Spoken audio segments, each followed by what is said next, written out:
Hello viewers. देखिए, the last lesson के हम सेकंड पार्ट की तरफ बढ़ते हैं। इससे पहले हमने बहुत सारी बातें करी, जैसे कि हम देखें कि एक बच्चा जो फ्रेंच नाम का बच्चा होता है स्कूल जाने से काफ़ी उत्सुक नहीं है, कतराता है स्कूल जाने से, और इसको वहाँ का माहौल भी अच्छा नहीं लग रहा होता है। बाकी चीज़ें उसे बहुत ज़्यादा प्रभावित करती है, जैसे बाहर जो चिड़िया के अंडे ढूंढना मान लीजिए, जैसे शामिल है पर्शियन सोल्जर्स की ड्रिलिंग का देखना है, और जंगल के किनारे पे चिड़ियाओं का चहचहाना, ये सारी चीज़ें उसे बहुत ही लुभावनी लगती है बजाय स्कूल के लेसन्स के बजाय। ठीक है, आज उसने स्कूल लेट शुरू करी थी, और जो कुछ भी उसने देखा रास्ते में और स्कूल तक आने तक, वो सारा का सारा उसे काफ़ी भिन्न और बहुत ही चौंका देने वाला सा लग रहा था। ये सब हो क्या रहा है, फ्रेंच को कुछ समझ में नहीं आता है। लेकिन जैसे ही वो स्कूल में पहुंचा, उसने बहुत सारी चीज़ें जो डिफरेंट देखी, या यूँ कह दें इसमें उसको आश्चर्यजनक लगी कि ये सब हो क्या रहा है, क्योंकि जितनी भीड़ भाड़ जितना शोरगुल होता है स्कूल में, वो सारा भी नहीं था। और गुरुजी जो है उसके, उन्होंने अच्छी संडे ड्रेस पहन रखी थी, फैंसी ड्रेस पहन रखी थी, बहुत सारी बातें इसमें थी। इतनी बातें होने के बाद में फ्रेंच हमें बताता है कि जैसे ही वो मिस्टर हैमल के छोटे से गार्डन में जो स्कूल में है वहाँ पहुँचा, और अपने विंडो से अपने क्लासमेट को जब उन्होंने देखा, तो देखा कि वो सारे के सारे पहले से ही बैठे हैं। और न केवल वही बैठे हैं, बल्कि गांव के बाकी लोग भी वहाँ पर बैठे हैं, जिनमें बूढ़ा ह्यूशर है, और फॉर्मर मेयर है, फॉर्मर पोस्टमास्टर है, और बाकी सारे लोग भी वहाँ पर बैठे हुए थे। फ्रेंच को समझ में नहीं आ रहा कि सारा सब हो क्या रहा है एक्चुअल में। वो बहुत ही घबराया हुआ था, क्योंकि वो अक्सर क्या करता, जब भी लेट हो जाता तो भीड़ भाड़ में चुपके से निकल कर और अपनी बेंच पे आ जाया करता था, मगर आज तो सबके सामने से उसे आना पड़ा। ऐसे में वो बहुत ही घबराया हुआ था, और ये सारी चीज़ें उसने देखी। गुरुजी ने उसको कह दिया कि जाइए, आप बैठ जाइए, आपको हम डांटेंगे फटकारेंगे नहीं। ये सारा चीज़ देख रहा था फ्रेंच। अब आगे देखते हैं कि उसमें क्या चीज़ हुई। देखिए, मैं यहाँ से शुरू करने वाला हूँ। Everybody looked sad and Hauser had brought an old primer. हर एक, जो भी वहाँ रेगुलर क्लास के बच्चे हों, या गांव के लोग हो, या गुरुजी हो, या हर एक, सब के सब दुखी लग रहे थे। And Hauser had brought an old primer, और बूढ़ा ह्यूसर जो है अपनी पुरानी जो नर्सरी की जो बुक है, प्राइमर यहाँ पे प्राइमरी की बुक से है, नर्सरी की बुक से, वो साथ में लेकर आया। थम्ड एट द एजेस, और उसके किनारों पे बार बार अंगूठा लगाने, खोलने के लिए जब आप अंगूठे का सहारा लगाते, तो बार बार अंगूठा लगाने की वजह से उसके किनारों पे क्या हो गया, अंगूठे का निशान हो गया, या यूँ कहें घिस गई है। And he held it open on his knees with his great spectacle lying across the pages, और उसने अपनी इस प्राइमर को अपने घुटनों पे रख रखी है, और बड़े से चश्मे से उसको देख रहा है, पेजेस को देख रहा है, या यूँ कह दें कि नर्सरी की किताब को बड़ी गौर से देख रहा है। उसने चश्मा लगा रखा है घुटनों पे रख के। बड़ा ही अजीब सा सीन आप देख सकते हैं, बहुत ही बढ़िया सा सीन ये है। अब ये चीज़ें देखकर फ्रेंच को अजीब सा लग रहा है। While I was wondering about it all, और जब इन सारी चीज़ों के बारे में मैं सोच रहा था, वंडरिंग का मतलब सोचने से, ठीक है। While I was wondering about it all, जब सारी चीज़ों के बारे में सोच रहा था, Mister Hamel mounted his chair. Mounted का मतलब होता है चढ़ने से, यहाँ बैठने से मतलब है, ठीक है। Mister Hamel mounted his chair, Mister Hamel अपनी कुर्सी पे बैठे, and in is same grave and gentle tone which he had used to me, और अपनी उसी गंभीर और नम्र आवाज़ के साथ वो बोले, जैसा कि वो हम लोगों से बोला करते थे, मुझसे बोला करते थे। क्या? My childrens, this is the last lesson I shall give you. और कहा, मेरे बच्चों, ये आपके का अंतिम पाठ है, या आपका अंतिम सबक है, जिसको मैं आपको पढ़ाने वाला हूँ। सेल आई गिव यू, जो पाठ मैं आपको पढ़ाऊँगा, ये आपका अंतिम पाठ है। The order had come from Berlin to teach only German in the schools of Alsace and Lorraine. और उन्होंने कहा कि बर्लिन से, बर्लिन क्या है, जर्मनी की राजधानी। पर्सिया के बारे में एक नाम आया है। पर्सिया एक्चुअल में क्या है, पुराना जो जर्मनी है उसी का नाम पर्सिया है। जो बिस्मार्क के नेतृत्व में, पहले जो पर्सिया हुआ करता था, बिस्मार्क के नेतृत्व में फ्रांस के कुछ हिस्से, पोलैंड, ऑस्ट्रिया, और कुछ हिस्से जो है आसपास के जो देशों के, उसने सब मिलाकर बिस्मार्क ने क्या किया, नया देश का निर्माण कर दिया। जर्मनी उसका नाम था, ठीक है। तो जब भी पर्सिया और जर्मनी का नाम आए, तो आपको क्या समझना, जर्मनी के बारे में ही बात हो रही है, पुराने जर्मनी के बारे में बात हो रही है। और जर्मनी की राजधानी क्या है? Berlin. The order had come from Berlin to teach only German in the schools of Alsace and Lorraine. और फ्रांस के दो प्रदेशों में अल्सेस और लोरिन जो है वहाँ पर केवल और केवल जर्मन भाषा सिखाई जाए, बल्कि वहाँ पर पुरानी भाषा क्या है? वहाँ की लोकल लैंग्वेज क्या है? फ्रेंच लैंग्वेज है। लेकिन बर्लिन से तो आदेश ये आगे हैं कि वहाँ पर जर्मन पढ़ाई जाए, न कि French language. The new master come tomorrow. और नए जो टीचर हैं वो कल आ जाएंगे। This is your last French lesson. देखिए अपने पाठ का, अपने इस लेशन का टाइटल क्या है? The last lesson. एक्चुअल में इसका टाइटल क्या है? The last French lesson. और गुरुजी ने क्या कहा? This is your last French lesson. ये आपकी फ्रेंच भाषा का अंतिम पाठ है। I want you to be very attentive. और मैं चाहता हूँ कि आप बहुत ही अटेंटिव रहे, बहुत ही सक्रिय रहे, बहुत ही जागरूक रहें, एकाग्र रहें। What a thunderclap these words were to me. और ये शब्द जैसे गुरुजी से मैंने सुने तो ये शब्द मेरे लिए थंडर क्लैप के जैसे थे, बिजली की गरज की भांति थी, जैसे बिजली गिर गई हो मेरे पे, इस प्रकार से लगे। क्यों? Oh the wretches. अरे दुष्ट हो, या उनको कह रहा है जो काम उनके द्वारा किया गया है। That was that they had put up at the town hall. अरे दोस्त, उन्होंने ये चीज़ टाउन हॉल के बुलेटिन बोर्ड पे लगा रखी थी। मतलब जितनी भी बुरी खबरें आज तक आई है बुलेटिन बोर्ड से आई है, और आज की बुरी खबर टाउन हॉल के बुलेटिन बोर्ड पे ये थी। फ्रेंच जो है सॉरी फील करता है इसको लेकर। माई लास्ट फ्रेंच लेशन, मेरा अंतिम फ्रेंच भाषा का पाठ। Why I hardly knew how to write. क्यों? मैं तो मुश्किल से ही पढ़ना लिखना सीख पाया हूँ। I hardly knew how to write. मैं तो मुश्किल से ही लिखना सीख पाया हूँ। Shall I never learn any more. मुझे कुछ अब इसके आगे और कुछ नहीं सीख पाऊंगा मैं। I must stop there. मुझे यहीं पे रोक देना पड़ेगा then. Oh how sorry I was not learning my lessons. मैं कितना दुखी हूँ कि मैं अपने लेशंस को नहीं सीख पाया था। For seeking birds egg. और पक्षियों के जो अंडे में ढूंढता फिर रहा था। फॉर गोइंग स्लाइड ऑन सार। और फिसल पट्टी पे मैं क्या करता था? फिसलने को चला जाता था। अपने लेशन को याद करने के बजाय मैं पक्षियों के अंडे ढूंढने में चला जाता था, फिसल पट्टी पे फिसलने को चला जाता था। My books that had seem such a nuisance a while ago. और मेरी किताबें जो कुछ ही समय पहले मुझे आफत लग रही थी। न्यूसेंस का मतलब क्या है? आफत, उपद्रव, परेशानी का सबब जो होता है उसको न्यूसेंस कहते हैं। My books that had seem such as nuisance a while ago. और मेरी किताबें जो मुझे कुछ समय पहले ही आफत की पुड़िया लग रही थी, सो हैवी टू कैरी। और मुझे ये किताबें जो है, ये बैग जो है मेरा लाना ले जाना मुझे बहुत हैवी लगता था। अभी कैसा लग रहा है? My grammar and my history of saints. मेरी ग्रामर की बुक जो है, मेरे संतों का इतिहास है, वर ओल्ड फ्रेंड्स नाउ। अब मेरे पुराने मित्र जैसे लगने लग गए हैं मेरे को।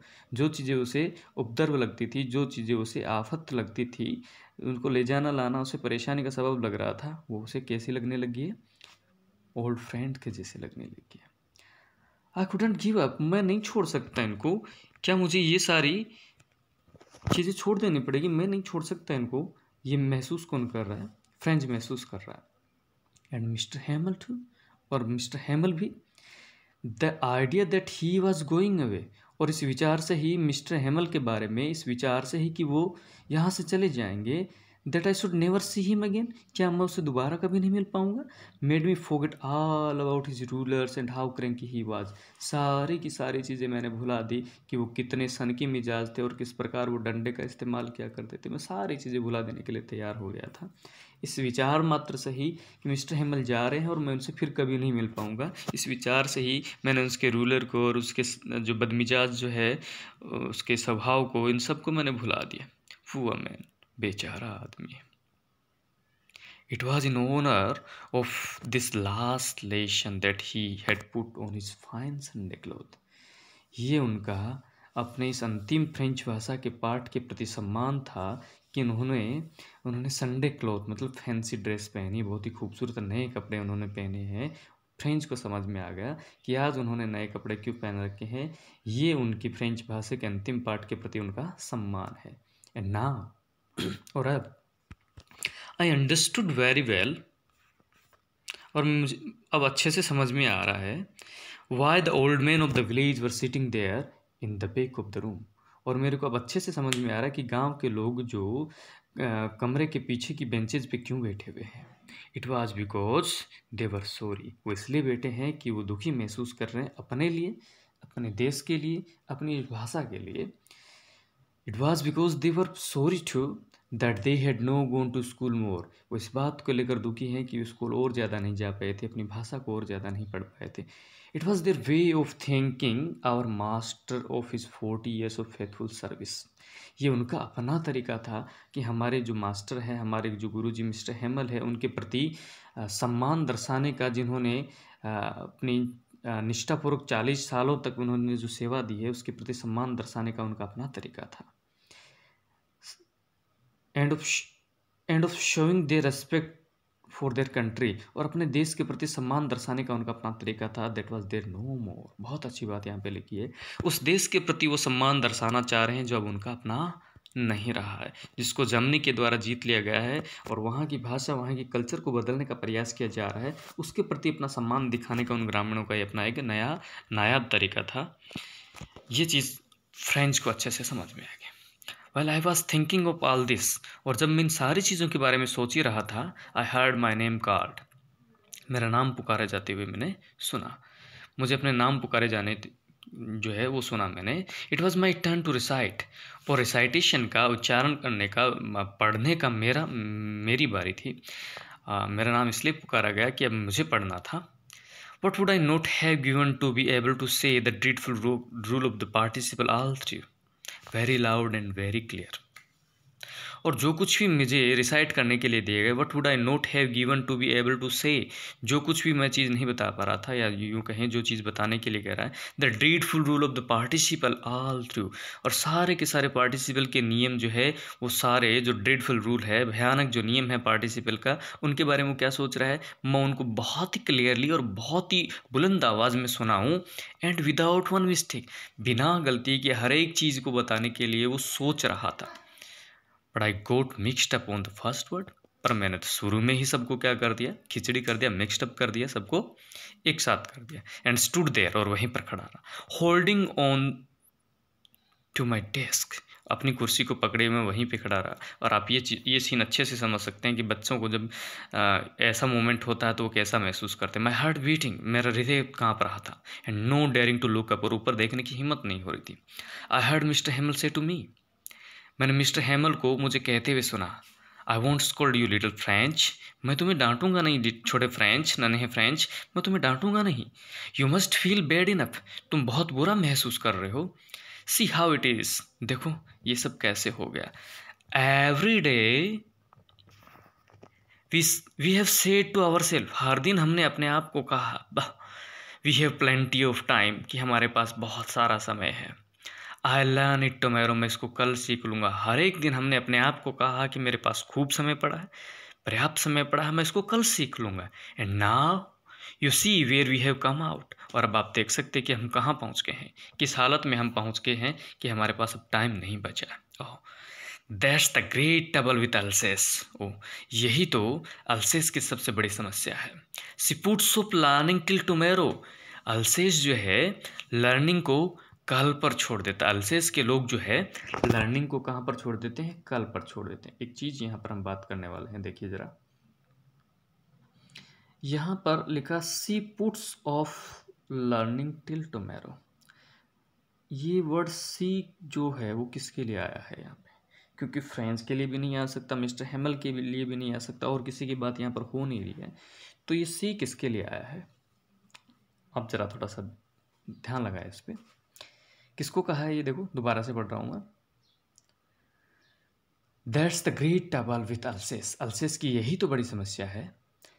सी puts off learning till tomorrow, वो अपनी चीज़ों को अगले दिन पे टाल देता है, कल पे टाल देता है। इसका मतलब ये किसके लिए कहा, अल्सेस के लिए कहा है। लेकिन यहाँ पर प्रोनाउंस सी वर्ड जो है वो क्यों यूज हुआ है, इसलिए कि वो इसको अल्सेस को कह रहा है, अपनी मदरलैंड कह रहा है, इसलिए क्योंकि ये क्या है, मदरलैंड, मातृभूमि है इसकी, इसलिए इसने इसको सी वर्ड यूज में लिया है, सी प्रोनाउन जो है वो यूज में लिया है। ठीक है, चलो आगे चलते हैं। She puts off learning till tomorrow, now those fellow out there will have the right to say to you. और मिस्टर हेमल उनको कह रहे हैं, और उन लोगों को, ये वो जो लोग हैं, मतलब कौन, जर्मन लोगों के बारे में कह रहा। Now those fellow out there will have to right to say to you, और उन लोगों के पास तुम्हें कहने का अधिकार होगा। कैसे? How it is you pretend to be a Frenchman. कैसे हो तुम लोग अपने आप को फ्रेंचमैन होने का बहाना कर रहे हो, फ्रेंचमैन होने की बात कर रहे हो, तुम कैसे लोग हो? And yet you can neither speak no write your own language. तुम अपनी भाषा को ना लिख पा रहे हो ढंग से, और ना ही आप अपनी भाषा को बोलते हो। तुम फ्रेंचमैन होने का, फ्रांसीसी होने का बहाना करते हो। उन लोगों के पास ये कहने का अधिकार होगा। But you are not the worst for little French. लेकिन लिटिल फ्रेंच, तुम ही सबसे बुरे नहीं हो। We have all the great deal to reproach our self with. हम सबके साथ यही बात है। हमारे पास पछतावा करने के लिए पर्याप्त कारण है। हम सभी बुरे थे। रिप्रोच का मतलब पछतावा करना, दुखी होने से मतलब है। We have all the great deal of reproach. हम सभी के पास पछतावा करने का पर्याप्त कारण है। और उनके बारे में बता रहा है, your parents were not anxious enough to have learn. तुम्हारे पेरेंट्स, एंग्जियस का मतलब क्या है? चिंतित। तुम्हारे माता पिता भी तुम्हारी पढ़ाई को लेकर बहुत ज़्यादा चिंतित नहीं थे, बहुत ज़्यादा गंभीर नहीं थे। They prefer to put you to work on farm or the mills. वो इस बात को ज़्यादा प्रीफर करते, वो इस बात को ज़्यादा प्राथमिकता देते कि तुम किसी खेत में या किसी आरा मशीन पर या जो साम मिल है वहाँ पर काम करो, बजाय पढ़ने के। वो किस लिए चाहते थे? So as to have a little more money, ताकि तुम थोड़े से पैसे इकट्ठे कर सको और घर में थोड़ा सहयोग कर सको। तुम्हारे माता पिता भी तुम्हें पढ़ाने को लेकर इतने ज़्यादा गंभीर नहीं थे। वो तो इस बात को ज़्यादा प्रेफरेंस देते, इस बात को प्राथमिकता देते कि तुम किसी खेत में काम करो या फिर शामिल पे काम करो, ताकि घर में कुछ पैसे, कुछ आमद हो सके। एंड आई, और मैं भी तो, मेरे साथ भी तो यही है। मैं भी इस पछतावे का एक कारक हूँ। मेरे पास भी इसका एक कारण है। I have been to blame also. मैं, और मेरी बात है कि मैं भी अपने आप को दोषी मानता हूँ। Have I not often sent you to water my flowers instead to learning your lessons. और क्या अक्सर मैंने तुम्हें अपने तुम्हारे लेशंस पढ़ाने की बजाय मैंने तुम्हें फूलों में पानी देने के लिए दबाव नहीं डाला? क्या मैंने तुम्हें कहा नहीं कि तुम फूलों में पानी डालो बजाय पाठ पढ़ने के? हम सब दोषी हैं। And when I was wanted to fishing, didn't I just give you a holiday. और जब मेरा मछली पकड़ने का, शिकार करने का या फिशिंग करने का मानस होता था, जब भी मेरा मूड अच्छा होता था फिशिंग करने के लिए, तो क्या मैंने आप लोगों की छुट्टी नहीं कर दी थी? हम सब के सब दोषी हैं। Then from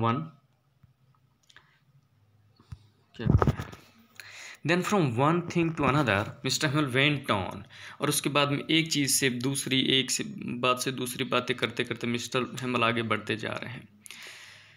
mister Hamel went on to talk of the French language. फ्रांसीसी भाषा के बारे में बात किए जा रहे थे, एक के बाद एक फ्रांसीसी भाषा के बारे में बातें हो रही थी। Saying that it was the most beautiful language. और क्या कह रहे थे? ये बहुत ही ब्यूटीफुल लैंग्वेज है, बहुत ही खूबसूरत भाषा है दुनिया की। ये थोड़ा सा आपको बता दें इसके बारे में, थोड़ा सा ध्यान रखेंगे आप। देखिए, ये इधर अपना जर्मनी है, ये इधर जर्मनी है, और लॉरेन, अल्सेस, दो इसके जो डिस्ट्रिक्ट है, वो यहाँ जो इसे बना रखी बाउंड्री, ये किसने जीत ली? जर्मनी ने। ठीक है। इससे पहले स्विट्ज़रलैंड, इटली, ये फ्रांस हो ही गया, ये इधर इंग्लैंड होता है। ठीक है। और इधर कुछ एरिया जो है, इन सब से घिरा हुआ है जर्मनी का पार्ट, और यहाँ इसको कहा जाता था पर्सिया। क्या कहा जाता था? पर्सिया इसको कहा जाता था। बिस्मार्क ने 1970-71 में जो फ्रेंच और पर्सिया का युद्ध हुआ, उसमें बिस्मार्क ने इसके 2 राज्य जीत लिए और यहाँ पर एक नए देश का निर्माण कर दिया, जिसको कहा है जर्मनी ने।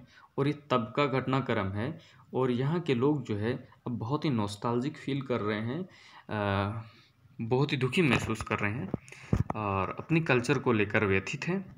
ऐसा ही हमारा इस पार्ट में 2 जो करेक्टर है, खासकर जो फ्रेंच है, एक बच्चा जो स्टूडेंट और टीचर के बीच की कहानी है, वो हम देख पा रहे हैं। आगे देखो, आगे चलते हैं।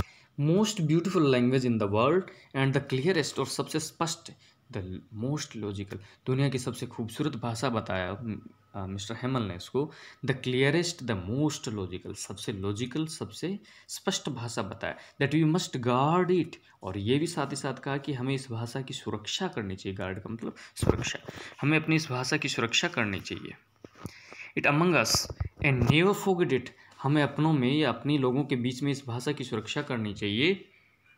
एंड नेवर फॉरगेट इट, और उसको कभी ना भूले।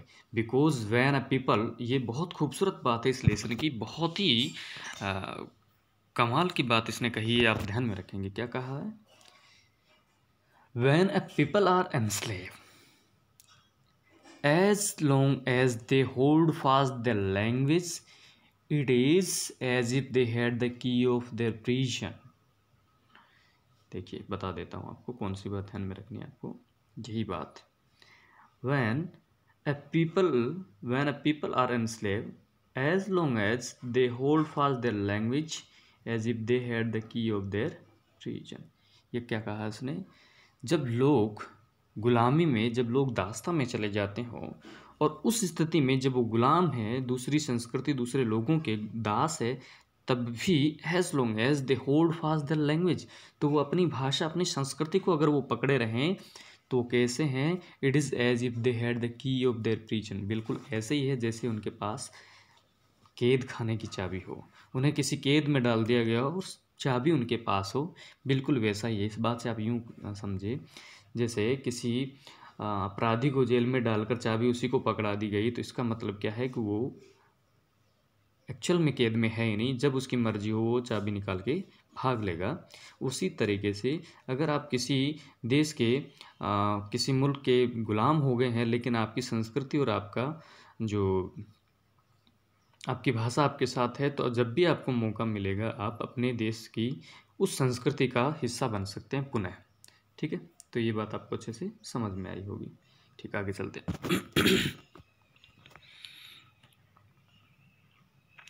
Then he open a grammar and read us our lesson, और उसके बाद में उसने ग्रामर की बुक खोली और हमारे लिए लेसन्स पढ़े। I was amaze to see how well I was understood it, और मैं बहुत ही आश्चर्यचकित रह गया कि कितने अच्छे तरीके से मैं समझ पा रहा था। All he said seems so easy, और जो कुछ भी उन्होंने बताया, हमें पढ़ाया, जो कुछ भी कहा, कितना आसान लग रहा था।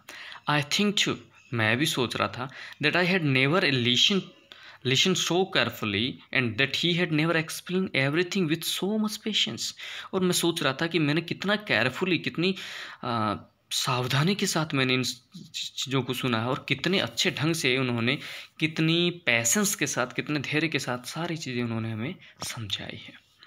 It seems almost as if the poor man wanted to give us all he knew before going away. और ऐसा प्रतीत हो रहा था, ऐसे लग रहा था, इट सीम्स ऑलमोस्ट इफ, ऐसा प्रतीत हो रहा था जैसे कि ये बेचारा आदमी, poor man, wanted to give us all he knew, वो सारी चीज़ें हमें दे जाना चाहता था, जो कुछ भी वो जानता था, बिफोर गोइंग अवे, जाने से पहले, देश छोड़ने से पहले जो कुछ भी वो जानता था, वो सारी चीज़ें हमें दे जाना चाहता था।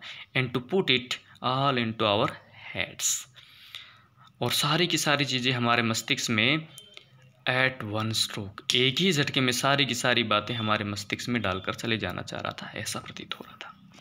आफ्टर द ग्रामर के लेसन के बाद, अब एक चीज़ आप ये ध्यान में रखेंगे कि क्या क्या चीज़ें उस दिन बच्चों ने पढ़ी थी, लोगों ने क्या क्या चीज़ें पढ़ी थी। तो पहला ग्रामर का लेसन हो गया, उसके बाद में देखते हैं। After the grammar we had a lesson in writing, grammar के बाद में हमने राइटिंग का लेसन लिया। That day Mister Hamel had new copies for us, और उस दिन मिस्टर हेमल हमारे लिए नई कॉपीज जो है, जो एक्सरसाइज बुक जो है, वो हमारे लिए लेकर आए। Written and beautiful round hand का मतलब है कर्विंग राइटिंग में, उस पर बहुत ही खूबसूरत तरीके से नाम उकेरा हुआ था। वो क्या लिखा हुआ था? फ्रांस अल्सेस, ये नाम उस पर लिखे हुए थे बहुत खूबसूरत तरीके से। They looked like light sorry, they look like little flag floating everywhere in the school room. और वो जो कॉपीज जो रखी हुई थी वो बिल्कुल ऐसे लग रही थी फ्लैग फ्लोटिंग एवरीवेयर, जैसे कि जो छोटी छोटी पताकाएँ या झंडियाँ जो है वो स्कूल रूम में चारों तरफ घूम रही हूँ, छोटे छोटे झंडों के जैसे, पताकाओं के जैसे, फ्लैग के जैसे लग रहे थे। Hang from the road at the top of the desk, और ऐसे लग रहा था जैसे कि उसमें छड़ी में डालकर उन जो झंडियों को हमारी डेस्क पे लगा दिया, बहुत खूबसूरत लग रहा था। You ought to have seen how everyone set to work, और आप देख सकते हैं, ये आपको देखना चाहिए कि कितने अच्छे तरीके से सारे के सारे अपने इस राइटिंग के काम में, इस लेखन के कार्य में जुट गए थे। And how quite it was, और कितना शांत था। सारे के सारे मंत्रमुग्ध हो रखे थे, काम करने में लगे हुए, सब लेखन में लगे हुए थे, कितना शांत था। The only sound was the scratching of the pens over the paper, और केवल मात्र एक जो आवाज़ आ रही थी वो पेन को पेपर पे रगड़ने की या लेखन के अलावा कोई आवाज़ नहीं आ रही थी। वंस सम बीटल्स फ्लू इन, हाँ कभी कभार कुछ भौरे उड़कर आ जाते क्लास में, but nobody paid any attention to them, पर किसी ने भी उनकी तरफ ध्यान नहीं दिया। Not even the littlest one, यहाँ तक कि छोटे से छोटे बच्चे जिनका ध्यान भटक जाता है उन्होंने भी ध्यान नहीं दिया उनकी तरफ। Who worked right on tracing their fish hook, जो कि फिश हुक मछली के कांटे जो है बनाने में बिजी थे, या यूं कहीं छोटे बच्चे जिनके पास लेखन में क्या थे, सिर्फ और सिर्फ चित्रकारी करने का काम था, वो मछली के कांटे बनाने में बिजी थे। जैसे as if that was French, जैसे कि मछली के कांटे बनाने भी फ्रेंच लैंग्वेज सीखने के जैसे ही, लिखने के जैसे उनको ऐसे लग रहा था, as if that was French too. On the roof the pigeon coo very low, छत के ऊपर जो पिजन्स है, जो कबूतर है, वो कूइंग कर रहे थे बहुत धीरे धीरे से, ये यूँ कहें मंद आवाज़ में जो कबूतर है वो गुटर गूँ कर रहे थे। And I thought to myself, और मैंने मन ही मन सोचा, will they make them sing in German, क्या ये लोग इन कबूतरों को भी जर्मन भाषा में, इवन द पिजन्स, क्या इन कबूतरों को भी जर्मन भाषा में गाने के लिए कहेंगे? कितना मासूम सा सवाल है बच्चे का, और बहुत ही कमाल का विचार यहाँ पर देखने को मिलता है इस बच्चे के माध्यम से। क्या कह रहा है कि क्या वो उन कबूतरों को भी जर्मन भाषा में गाने के लिए बाध्य करेंगे। यहाँ पर एक जो पॉइंट ऑफ व्यू जो है वो निकल के आता है, क्योंकि देखिए स्वतंत्रता जो है एक प्राकृतिक अधिकार है मनुष्यों का या जानवरों का, किसी भी जो इस धरती पर रहने वाले लोग, जो भी प्रजाति है, उनका एक प्राकृतिक अधिकार है स्वतंत्रता। और हम लोग जो हैं निजी स्वार्थों के लिए उनको परतंत्र करते हैं, उनकी स्वतंत्रता के बाधक बनते हैं। जिस प्रकार कबूतर अपनी गुटरगू में या अपने आसमान में फ्री है, वैसे हमें भी होना चाहिए। इस बच्चे के माध्यम से ऐसा पॉइंट ऑफ व्यू जो है निकल कर सामने आता है। बहुत ही मासूम सा सवाल है, क्या वो कबूतरों को भी जर्मन भाषा में गाने के लिए बाध्य करेंगे। Whenever I looked up from my writing, I saw Mr. Hamill sitting motionless in his chair and gazing first at one things. जब मैं अपना लेखन का कार्य कर रहा था, मैंने ऊपर की तरफ देखा। I saw Mr. Hamill sitting motionless. Mister Hamel जो है बिना हिले डुले चुपचाप बैठे हुए थे अपनी चेयर पे, and gazing fast at one thing, हर एक चीज़ पर घूर रहे थे, हर एक चीज़ को बड़ी गहराई से देख रहे थे। देन अनदर, एक चीज़ से दूसरी चीज़ को बड़ी गहराई से देख रहे थे। As if he wanted to fix in his mind just how everything looked in the little schoolroom, जैसे कि हर एक चीज़ को वो मस्तिष्क में फिक्स कर लेना चाहते हैं, अपने दिमाग में बैठा लेना चाहते हैं। हर एक चीज़ जो इस स्कूल रूम के क्लासरूम में जो चीज़ें हैं पूरी तरीके से अपने मन मस्तिष्क में अंकित कर लेना चाहते हैं, ऐसा लग रहा है। फैंसी, कितना फैंसी है, कितना विचित्र है। यहाँ फैंसी का मतलब विचित्र से है। For 40 years he had been there in the same place, क्योंकि पिछले 40 सालों से वो इसी स्थान पे हैं, इसी स्कूल, इसी क्लासरूम का हिस्सा रहे हैं, या यूँ कहे स्कूल का ये हिस्सा रहे हैं। With his garden outside the window and his class in front of him, सारी की सारी चीज़ें यही 40 सालों में उन्होंने देखा है। उसके सामने की खिड़कियाँ, उसके सामने का जो बगीचा है, ये क्लासरूम जो है, सब के सब यहाँ उन्होंने देखे हैं। जस्ट लाइक दैट, बिल्कुल वैसे ही। बदलाव आया है तो क्या आया है, only the desk and benches had been worn smooth. केवल और केवल जो कुर्सियां हैं, बैठने की बेंचेज जो हैं, वो घिस घिस के चिकनी हो गई और कुछ नहीं। थोड़ा सा बदलाव आया है तो ये है, the walnut tree in the garden were taller. और जो गार्डन का जो अखरोट का जो पेड़ है वो थोड़ा कुछ बड़ा हो गया है। And the hop vine that he had planted himself ट्वीड about the window to the roof.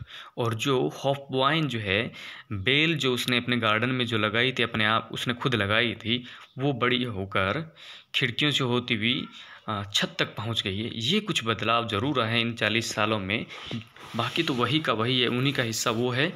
और उस स्कूल के हिस्से में जिनको वो घूर के देख रहा है, वो सारी चीज़ें वैसी की वैसी है। How it must have broken his heart to leave it all. इन सारी चीज़ों को, ये बगीचा, ये क्लासरूम, वो बच्चे, ये सारी चीज़ों को छोड़कर जाते हुए उसका हृदय कैसे टूट रहा होगा। पुअर मैन, बेचारा आदमी। To hear his sister moving about in the room above. और उसकी सिस्टर जो है ऊपर के कमरे में जो जाने के लिए यहाँ से निकलने के लिए कह रही है, आवाज़ लगा रही है। कितना दिल टूट रहा होगा। पैकिंग देयर ट्रंक्स, अपने संदूक जो है पैक कर रही थी उसकी सिस्टर, और यहाँ से निकलने के लिए, यहाँ से प्रस्थान करने के लिए उसकी जो सिस्टर से आवाज़ लगा रही है। कितना उसका दिल टूट रहा होगा बेचारे का। For they must leave the country next day, क्योंकि अगले ही दिन उसको ये देश छोड़कर चले जाना होगा। कैसा महसूस कर रहा होगा, कितना नॉस्टैल्जिक फील कर रहा होगा, आप अंदाजा लगा सकते हैं इस चीज़ का। But he had the courage to hear every lesson to the very last. लेकिन उसमें साहस था कि अंतिम क्षण तक हर एक लेसन को वो सुने। यहाँ पर कौन है, ही कौन है, फ्रेंच है। लेकिन फ्रेंच में इस बात का साहस था कि वो हर एक बात को, लेसन को, हर एक लेसन को अंतिम क्षण तक वो सुने। आफ्टर द राइटिंग, पहले ग्रामर का लेसन हुआ, बाद में राइटिंग का, और अब देखते हैं। After the writing we had a lesson in history. हमने इतिहास का पाठ पढ़ा। राइटिंग के बाद हमने इतिहास का पाठ पढ़ा। एंड देन द बाबे बीच